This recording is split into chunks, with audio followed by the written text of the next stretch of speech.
Shaving করার সময় মা নিয়ে গেল বাচ্চাকে কানের দুল দেওয়ার জন্য, তো নাক ফোড়ার করার জন্য। কোশ্চেন হচ্ছে যে এটা কি কোনো হ্যাপাটাইটিস বেসিক্যালি? জানেন হ্যাপাটাইটিস মানে হচ্ছে inflammation of the liver, that's it, এর বেশি কিছু এটা বলতে পারে না।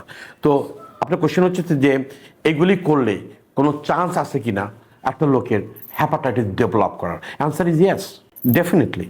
What happens that the principle, here is the principle. Principle হচ্ছে যদি আমার হেপাটাইটিস বি থাকে অথবা হেপাটাইটিস সি থাকে অথবা এইচআইভি থাকে, এই রোগগুলি যদি থাকে কোনো কারণে আমার, দ্যাটস দ্য প্রিন্সিপাল, আমার ব্লাডটা যদি আপনার ব্লাডের মধ্যে কন্ট্যাক্ট হয়, দ্যাটস ইজ ইট। তো হোয়াট হ্যাপেন্স দ্যাট যখন মানুষ শেভিং করে তখন কোনো কারণে ওই শেভিং রেজাল্টটা দেখা গেল শেভিং করার সময় একটু একটু একটু ইনফ্লামেশন হইলো, একটু ইরোশন হইলো, ওই same result and the virus is so notorious, একটু টাইমে যদি ওই শেভিং রেজাল্ট দিয়ে যদি আপনাকেও শেভ করা হয় আর কোনো কারণে যে আপনার একটু ইরোশন হয়, then you can develop hepatitis B or C actually.